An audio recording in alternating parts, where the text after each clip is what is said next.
You ask Tiger to solve. This deals with linear equations with one unknown. The final result is x equals 55/6. Let's solve it step by step. Simplify the expression.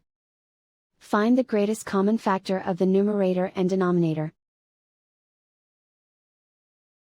Factor out and cancel the greatest common factor. Isolate the x. Multiply both sides by 11.